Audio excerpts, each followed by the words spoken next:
Olá, seja muito bem-vindo a mais uma produção aqui da plataforma Escala Humana. Prazer receber você na nossa casa. A tarde de bem-estar em construção aqui na plataforma Escala Humana com a nossa querida arquiteta Duda Cooper, e já agradecendo a sua participação, agradecendo a sua visita e agradecendo também os nossos patrocinadores masters, as empresas que estão sempre conosco aqui nas produções da Escala Humana Rádio Arquitetura. Grande abraço aos amigos da Simoneto, Grupo do Arte, também Ketemove Prime, os nossos amigos da Macrovision e Persol Persianas. Já pedindo para você, se você curtir aqui no nosso vídeo, lá no finalzinho, deixar o seu like, se inscrever no nosso canal, que é muito importante para a gente, o maior número de inscritos possível. E, é claro, fazer seu comentário, né? Fazer seu comentário aqui na nossa produção. Programa de hoje com um tema polêmico. A gente gosta de uma treta, a gente gosta de uma polêmica, e eu vou passar aqui a câmera para ela. Olá, Duda, tudo bem? Oi, Alexandre. Pois é, hoje foi difícil de escolher o título do nosso episódio, mas a verdade é que muito ajuda realmente quem não atrapalha, né? Muito ajuda quem não atrapalha. Eu vou dizer assim, ó, que difícil não foi, né? Difícil não foi. Foi uma coisa meio assim, será que vai, será que não vai? A Duda é toda séria, e eu disse, não, gente, vai, vamos fazer. Porque é uma verdade. É uma verdade. Né? Embora pareça uma brincadeira, mas ela esconde, né, atrás dessa afirmação jocosa, algo que acontece bastante, né, Duda? É isso aí, né? Especialmente agora, nessa época de faxina, pós-enchente, reconstrução. Eu pensei em milhares de outros temas, títulos para esse nosso episódio, mas realmente o melhor é esse, porque a gente precisa saber como ajudar, né, Alexandre? E quando a gente fala em ambiente construído, isso é muito sério. Se a gente não fizer da maneira correta, a gente pode colocar pessoas em risco, a gente pode colocar a própria saúde em risco. Então, na realidade, se for para colocar a mão na massa, para ajudar de verdade, a gente tem que saber fazer isso da maneira correta. Bom, a gente está falando nesse momento, né, dos voluntários, né, sejam eles profissionais da arquitetura ou qualquer outro voluntário que esteja envolvido em resgate de pessoas, mas que já passamos nesse momento, né, felizmente, mas agora a gente vai para o momento da limpeza das residências, dos estabelecimentos. Aí tem que ter um cuidado especial, Duda. A gente vai falar sobre isso, obviamente, mas eu acho que em relação à prevenção de doenças, né, e acidentes que podem acontecer, Exatamente. Porque tu não sabe o que tu vai encontrar no terreno, desde um inseto, um bicho, até um prego, por exemplo. Né?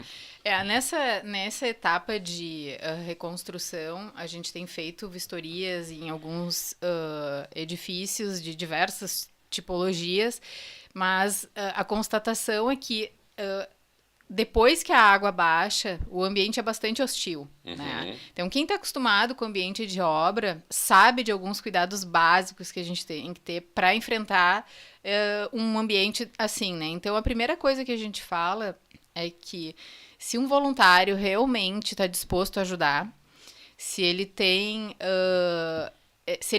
não só a vontade de contribuir nessa fase, mas se ele também tem disposição física, né? Porque exige que nesse tipo de ambiente a gente tenha um cuidado tão grande que simplesmente impede alguma pessoa que tem alguma limitação de mobilidade de contribuir nesse momento, porque ela vai colocar a própria saúde em risco, né?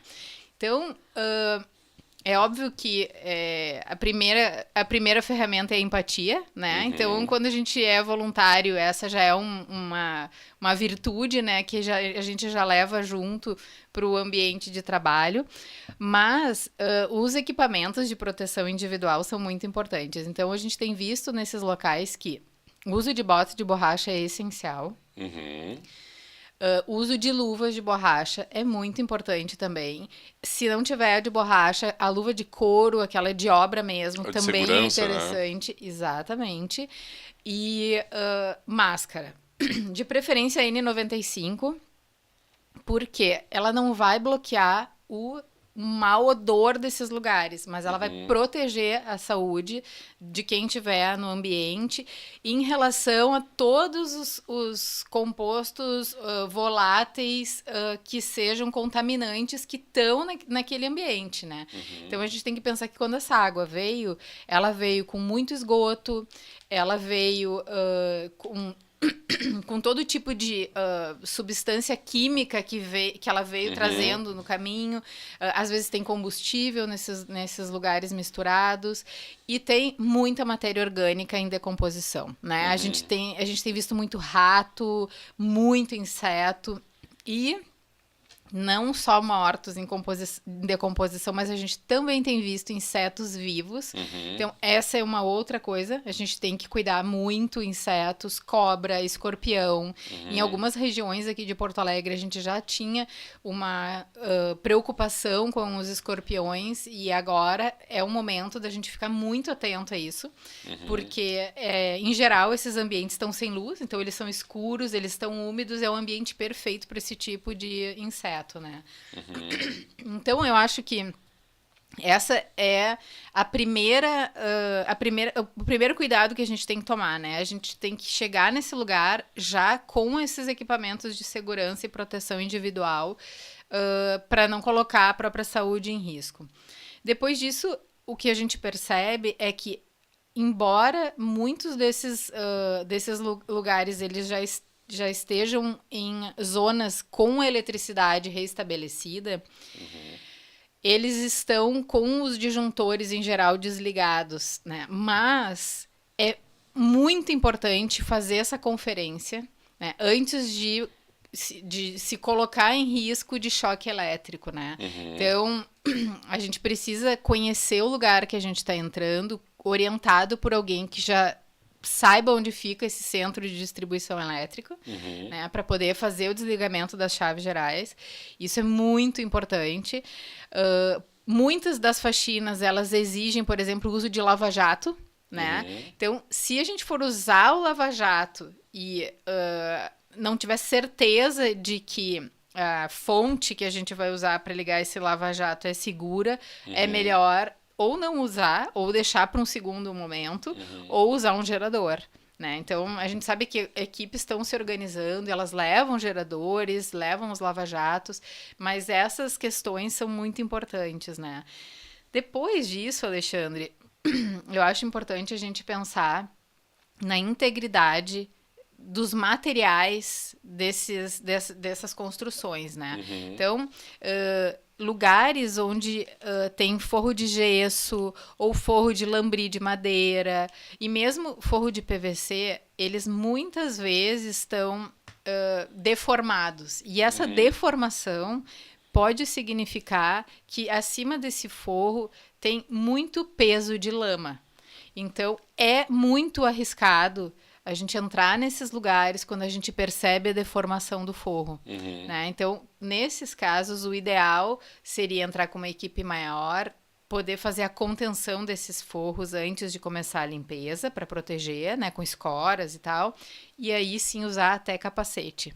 Porque realmente, quando a gente começa a mexer no lodo que está depositado no piso, pode haver uma certa conformação da estrutura, né? Muitas estruturas são em madeira, e as estruturas de madeira, elas têm uma mobilidade maior, então quando a gente mexe nas paredes, essas laterais interferem na estrutura do telhado e aí os forros podem desabar.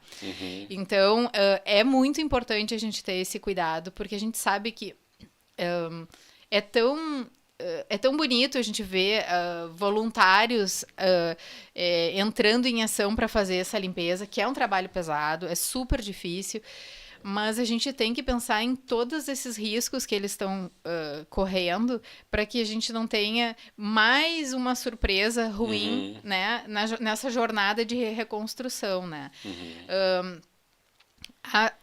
As próprias instalações elétricas, muitas delas estão, embora a água já tenha baixado, muitas delas ainda estão cheias de água dentro dos eletrodutos, né? Então, muitas vezes, entrar num ambiente que aparentemente está seco, só com lama depositada no fundo, não significa que aquela estrutura, aquele sistema elétrico está seguro para ser usado, né? Então, realmente, a primeira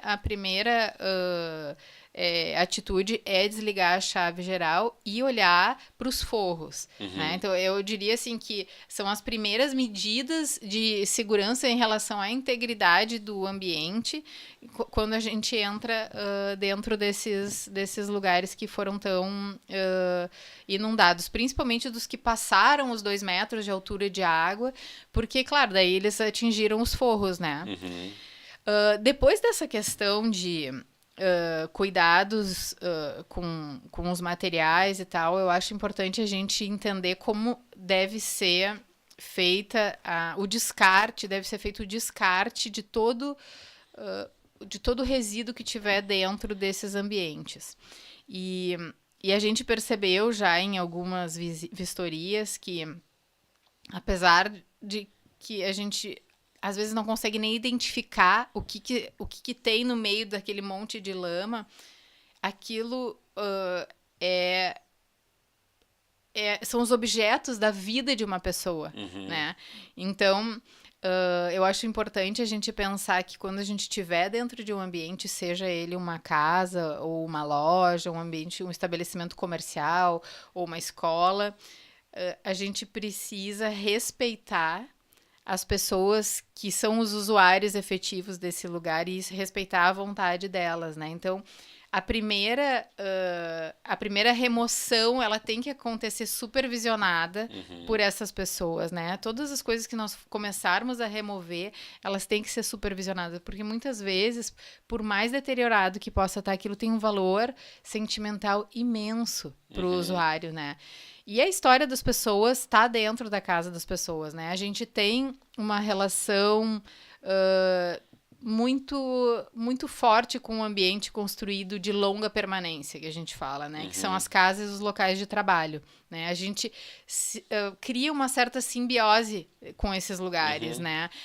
A nossa identidade está impressa nesse lugar e esse lugar também está completamente na nossa memória, ele é o cenário, né, de uma parte da nossa vida, e esse lugar é composto de todos esses detalhes, e coisas que desabaram, né, que boiaram com a água, que muitas vezes estão cobertos de lama, muitos, assim, praticamente irreconhecíveis.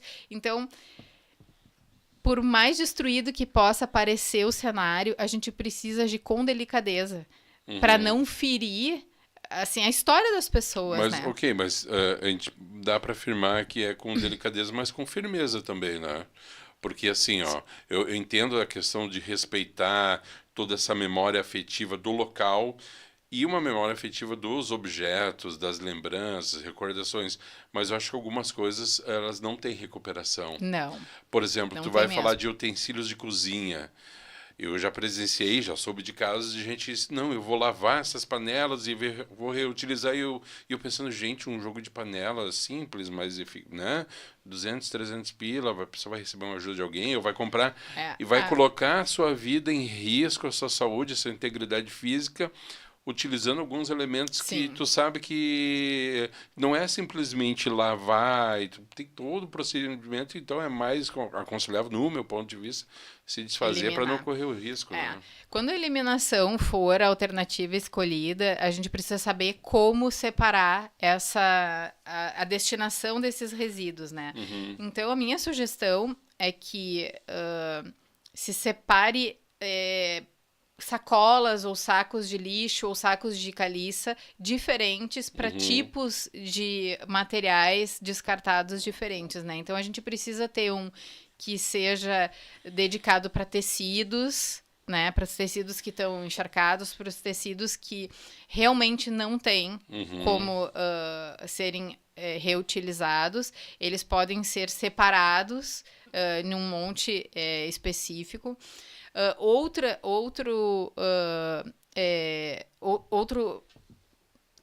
ambiente pode comportar, por exemplo, os metais, né? As panelas, os talheres e todos os outros objetos de metais, às vezes luminárias que estejam assim sem condições de serem reusadas, elas também precisam, em função de conter metais, elas precisam ser separadas, isoladas.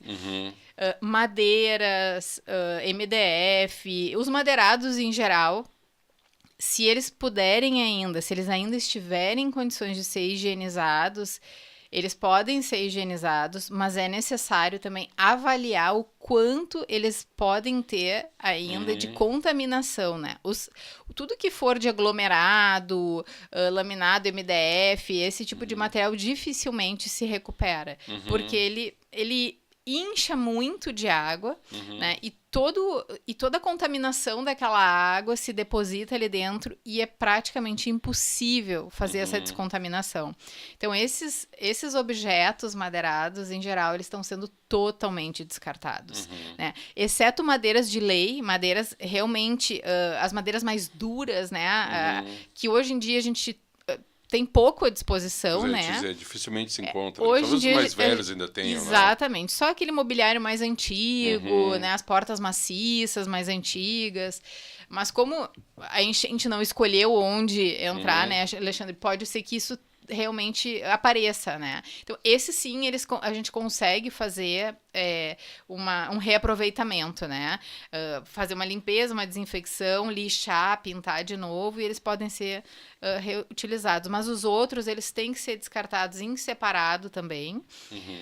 E os eletrodomésticos, já tem à disposição, já olhei no YouTube, muitos vídeos que explicam como limpar com cuidado cada tipo de eletrodoméstico que se possa imaginar, né? Desde liquidificador, air fryer, torradeira, computador. Tem maneiras de se recuperar, né? Mas tem que fazer isso sabendo, né, como fazer. Então, os eletrodomésticos que não forem descartados, eles podem ficar separados e aguardar uma limpeza mais adequada, né? E às vezes isso significa uma enorme economia, né, Alexandre? Sim, sim. Em geral, assim, a gente percebe que os refrigeradores, a parte interna de isopor deles, muitos dos refrigeradores até boiaram, né? A maioria tá deitada, porque eles têm muito isopor dentro, né? E essas peças de isopor, esse preenchimento isolante que eles têm, esses estão contaminados, né? Então, essas são partes que podem ser adquiridas separadamente, né? Podem ser substituídas e alguns refrigeradores podem ser reaproveitados com a limpeza correta também. Então, se houver um cuidado na limpeza de alguns eletrodomésticos, é possível reaproveitá-los. Mas a gente tem que ter sempre em mente que a contaminação ela é muito perigosa, né? E ela vai persistir naquele ambiente por bastante tempo. Então, a gente tem que saber exatamente qual é o procedimento adequado para fazer a limpeza de cada equipamento para proteger a saúde do usuário do ambiente no futuro, né? Eu vejo nesse sentido, né, Duda, que uma boa parte das pessoas atingidas moram em áreas de risco, né, áreas de inundação, e são casas muito simples, casas de madeira, né?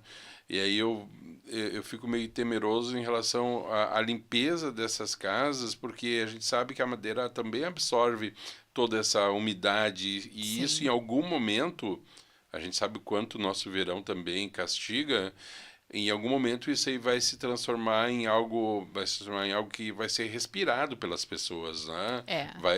Vai evaporar toda essa água da enchente, que, como tu disseste, vem contaminada de tudo que é tipo de elemento, né? Desde elementos fecais até combustível, óleo, graxa, elementos químicos. Então eu fico pensando assim, a gente está entrando agora no Rio Grande do Sul num período que, além de chuva, é bastante frio, bastante úmido. Então vai haver uma concentração disso nos próximos 3, 4 meses.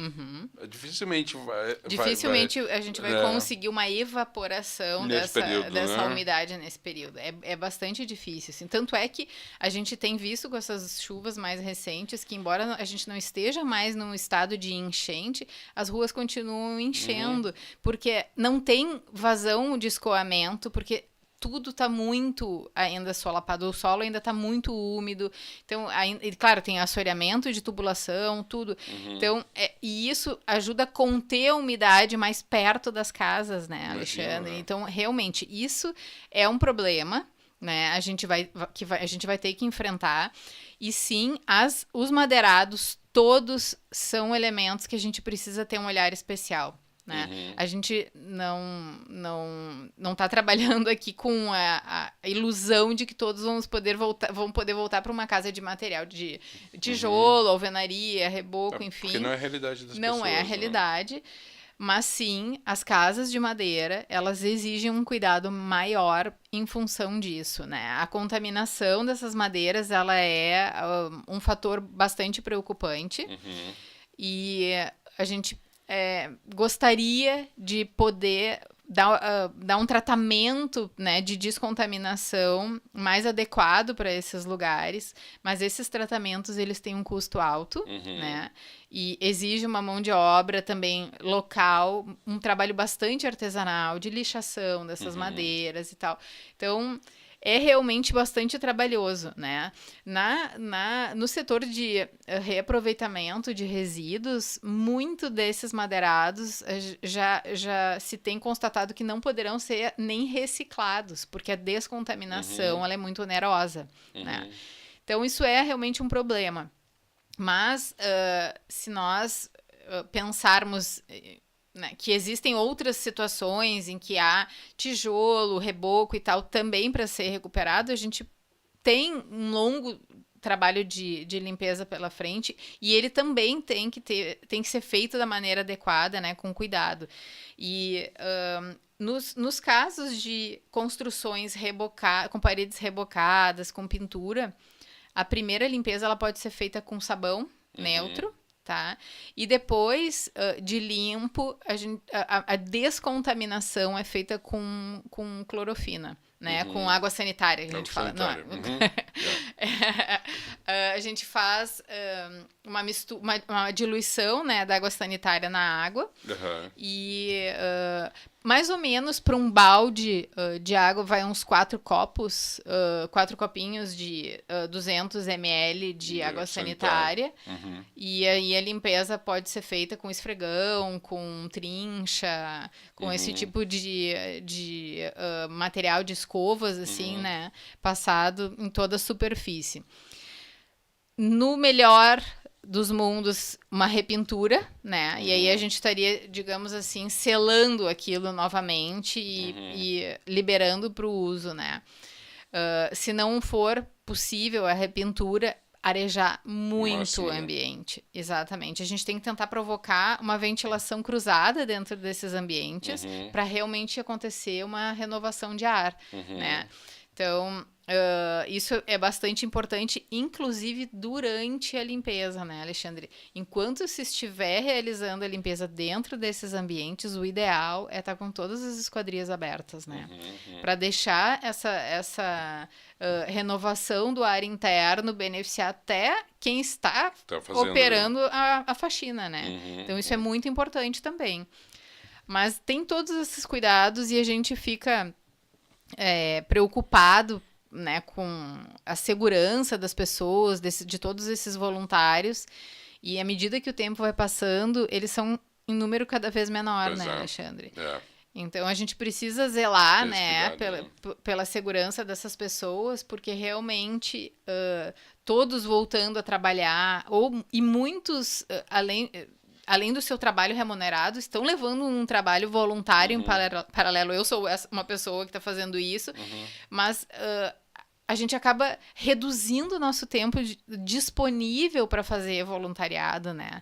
Porque a vida tem que, de alguma maneira, seguir, né? E a gente precisa voltar às nossas atividades, né? Isso é importante para toda a economia, importante para todas as pessoas, inclusive para quem ainda está desabrigado, né? É verdade. Falando em voltar, deixa eu voltar num ponto aqui, falar para você que está nos acompanhando, já aproveitar, te pedir para seguir aqui o nosso canal, deixar o seu like, fazer seu comentário e voltar para um ponto. A Duda, ela participa de um grupo de arquitetos chamado Arquitetos Voluntários, que desenvolve todo esse trabalho junto ao pessoal. Iniciou o grupo lá na pandemia, né? permaneceu e agora está fazendo esse trabalho.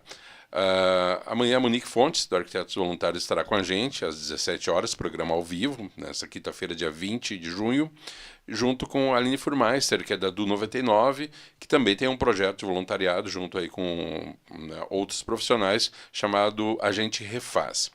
Aí eu vou fazer uma pergunta amanhã para ambas, para a Monique e para a Aline, mas eu vou aproveitar e já perguntar aqui para a Duda também.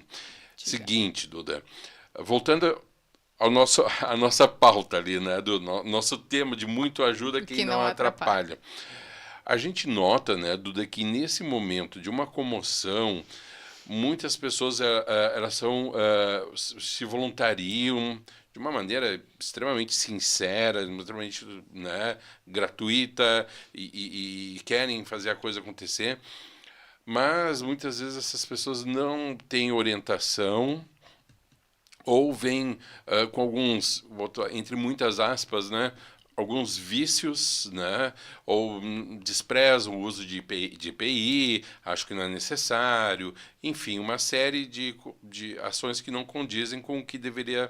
Como é que lida com isso, Duda? Como é que lida, não vou falar lida com essas pessoas, mas como se lida com essa situação? Porque tu tem que ter uma coordenação disso, tem que ter alguém que diga, olha, gente, a coisa vai andar assim, assim, assim, assim. E de repente tem aqueles ali no meio que, não, eu quero fazer a coisa do meu jeito, acho que vai andar mais depressa. Como é que funciona esse sistema aí?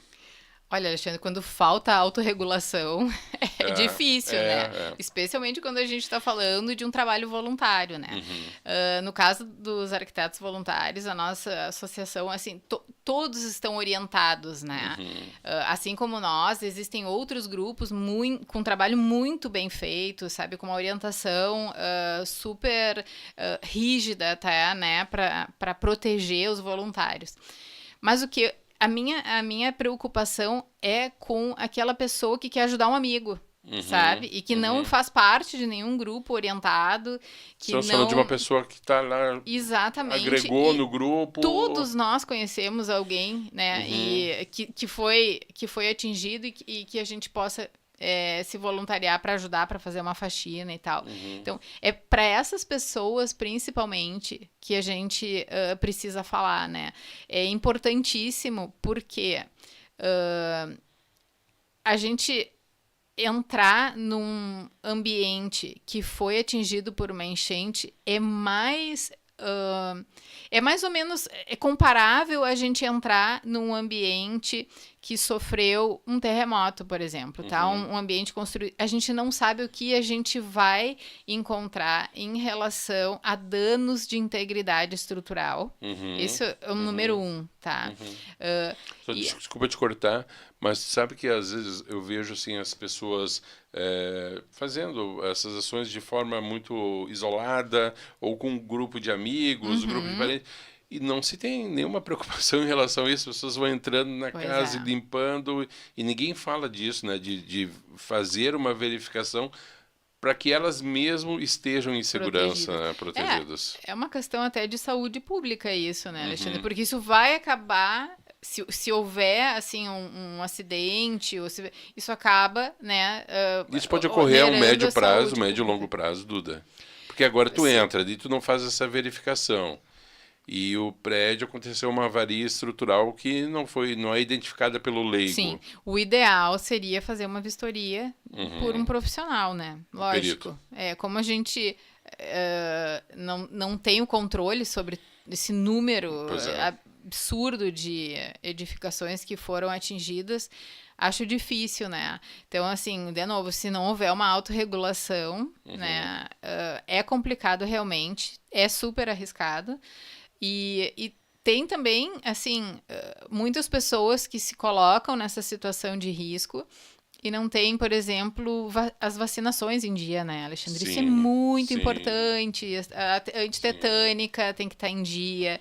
Sim. Porque hepatite também, né? Exatamente. No meio daquele lodo, a gente começa a remover a sujeira. De repente, tem um objeto quebrado, tem um objeto pontiagudo, metálico, alguma coisa enferrujada. Isso é muito comum. a gente Sim. encontrar nesses cenários, né?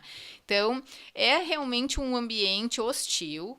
A gente tem que estar preparado para enfrentar isso, não só com a vontade de ajudar, né? Uhum. Mas realmente com todo o equipamento de proteção, para que a ajuda não se transforme num problema, Eu né, acho que tem que Alexandre? ter mais racionalidade, né, Duda? Por exemplo, assim, olha, eu sei de muitos casos, e eu sou um desses, né? Eu acho que a pessoa que vai se dispor a entrar numa área dessas, ela, primeiro, ela não pode estar com a saúde debilitada, Com certeza não. porque vai agravar. Eu fui um que estava gripado, fui É fazer, verdade. passei, tu é Ficou, sim, testemunha. ficou mal, Eu né? fiquei 2 semanas mal. Por quê? Porque eu passei o dia, uma tarde inteira até anoitecer e depois, né, peguei um período da noite. Local totalmente úmido. Eu já não estava nas minhas melhores condições, já estava começando a ficar ruim. É, úmido, molhado, né? Só que tu tá ali naquilo ali, tu quer ajudar, tu, Sim. tu te sente assim, né, útil e É, tu sente com aquela síndrome de super-homem, né? Tipo, sim, nada vai me acontecer. Só que daí tu te coloca em risco também, sim. porque, claro, tu fez a tua parte, isso é louvável, mas aí tu pensa, poxa, mas daí fiquei 2 semanas sem poder ajudar mais Mais ninguém ninguém, em exatamente. função de uma tarde que eu não me É, cuidei, que eu não é. usei o A EPI, que gente, eu, a né? gente não consegue ajudar ninguém sem se ajudar antes, né, Alexandre? Isso é uma coisa que a gente precisa sempre ter em mente. Eu acho que quando a gente entra nesses lugares, isso pelo menos aconteceu comigo, a gente tem a vontade de se dedicar a ponto de fazer a diferença, de olhar de novo para aquele lugar e perceber que aquele trabalho fez alguma diferença, né? Porque a gente Uhum, quer ver as paredes limpas, a gente quer ver de novo o mínimo possível aquilo organizado, uhum, o chão, enxergar o chão, né? Porque a gente não enxerga o chão desses lugares, né? Quando eles estão assim, ainda tomados do lodo, né? Mas a gente não pode agir só com esse impulso de querer ver a diferença acontecer, a gente precisa realmente se proteger. E tem, inclusive, pisos e assoalhos que também oferecem risco, né? Eles estão, às vezes, até colados com a lama. Quando a gente começa a uhum, remover, ele uhum, desaba, né? Porque como ele é um ambiente que esteve mergulhado por bastante tempo e a gente, em alguns lugares, a gente sabe que as fundações não foram feitas da maneira mais adequada uhum, possível, pode haver um recalque nessa fundação, né, por causa do deslocamento do subsolo desse local. uhum, Né? Então, assim, tem muitos riscos, realmente, né? E uhum, isso, não estou falando isso para desencorajar o voluntariado, pelo contrário, estou uhum, falando isso porque eu acho que quando a gente se dispõe a ajudar, a gente tem que ajudar sem criar problema, né? Então a gente precisa ajudar da maneira correta. E a gente reconstruir é algo que deve passar por mãos de quem sabe construir. uhum, Né? Então, nesse momento, a gente não tem pessoas suficientes sabendo construir para repor tudo isso, para fazer toda essa faxina, né? Então, uhum. quem tem essa experiência precisa compartilhar quais são as principais atitudes que se deve tomar antes de entrar em ação. Né? Uhum. Então, essa é a minha ideia de trazer aqui hoje, como a gente sabe que muitas pessoas estão precisando ainda de ajuda, né? E que essas pessoas que forem ajudar, então, se autorregulem, né? Que se protejam, né? Uhum. Para fazer isso sem criar maiores problemas. Muito bem, Duda Cooper. Quando a Duda fala a pessoa se autorregule, deixa eu passar aqui para mim aqui. Eu vou traduzir para você, peraí. Agora a câmera veio para mim. A Duda é muito polida, né? A pessoa só, eu já falei, a pessoa tem que se ligar, né? A pessoa se liga, tem que tomar esse flagrol, perceber, olha, gente, eu tô atrapalhando, melhor ir pra minha casinha lá. Porque também, né? Claro, a Duda está falando aí de profissionais que estão preparados para isso, que têm um bom nível de consciência, vivem em canteiros de obras, muitos deles estão acostumados com isso aí, mas também tem o civil normal lá, né? Que está no ímpeto de ajudar a sua família, seus amigos, se engaja e muitas vezes esquece, ou desconhece, ou não quer fazer, né? A gente sabe que o uso do EPI, por exemplo, é uma briga muitas vezes, né, para fazer com que a pessoa se proteja. Então, é só fazendo aqui a legenda, a pessoa se autorregule, é tipo, meu, Te liga. te liga, né? E existem N maneiras para você que está nos vendo, a gente sabe disso, você está acompanhando aqui, mesmo que não é do Rio Grande do Sul, né? De auxiliar, não precisa, né? O Alexandre normal da vida, não precisa estar lá no meio do canteiro, deixa para os profissionais, deixa para o pessoal que está acostumado, vai em outras frentes, vai ajudar a fazer uma vianda, vai cuidar de um pet, vai num abrigo, vai visitar abrigos, ou mesmo assim, muitos, as pessoas às vezes não falam, mas até o abrigo de pessoas mais idosas, que Sim. nesse momento estão sem receber muita visita, o pessoal está envolvido com outras coisas, enfim, atividades não faltam. Duda, é isso? É isso aí, Alexandre. Obrigada, pessoal. Então temos encontro na semana que vem, até já tenho uma ideia de pauta aqui. Não vou falar agora, me surgiu agora, mas vai ser bem legal. Muito bem. Para você que nos acompanhou aqui na nossa plataforma Escala Humana, muitíssimo obrigado pela sua companhia, obrigado por estar com a gente, pela sua visita, nossos queridos Arctubers. Já aproveita, te inscreve aqui no canal, compartilha esse conteúdo, faça seu comentário, interage com a gente, que é importante para que o YouTube perceba que o nosso conteúdo tem relevância e assim ele distribua para o maior número de pessoas possível, tá certo? Um grande abraço para você, muito obrigado e até a próxima edição do Bem-Estar em Construção aqui na plataforma Escala Humana Rádio Arquitetura.